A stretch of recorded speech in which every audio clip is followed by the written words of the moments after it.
James spends 13 verses saying one thing. Someone who believes something does something.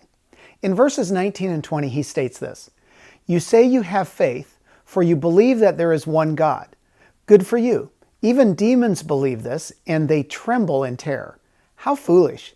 Can't you see that faith without good deeds is useless?" There are a lot of useless things in life. In fact, here are a few of them. 1.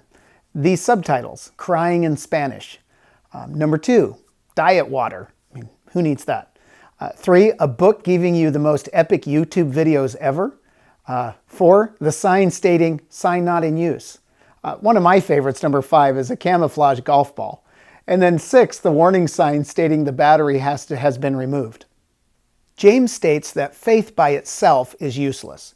And there are signs of useless faith everywhere. What are they? Empty churches. People who believe in God but do not change or do anything will eventually leave the church empty. Why? Because their faith is useless. Again, James's message to the church was, someone who believes something does something. He uses the demons as example. They believe, but their belief does not change their life or behavior. Their belief or faith is useless. People who say they believe but do not align their life with what they believe ultimately live empty lives. They have attached themselves to a useless religion. When a person puts their faith in Jesus for the first time, their lives change. They start doing things they haven't done before. They go to church, they try to change by the way they live, and so on.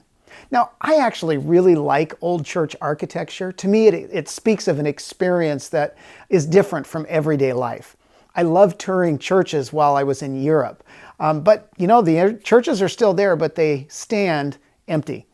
When Clarissa and I started looking for a house, I started by looking for an empty church. I ultimately couldn't find one where we wanted to be, but I always wanted to remodel a church to live in.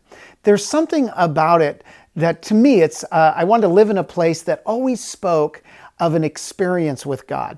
Now, it's a fad of sorts where people go in and remodel a lifeless church. They put a stained glass window right at the head of their bed. They have a large open area of living that still has the remnant of the original church. Now, this is the thing. The longer we're Christians, the more we have to protect from looking like Christians on the outside and being empty on the inside. We're empty on the inside because we've stopped putting faith into action. So let's calibrate this week by asking the Lord to bring life back to our Christian faith and help us do what we believe. So until next week, remember, don't just take life as it comes, calibrate and shape it as you go. Thank you for following Calibrate. Share it with someone you know. Take a moment and review us and give us a good rating on iTunes, Google Play, Facebook, or YouTube.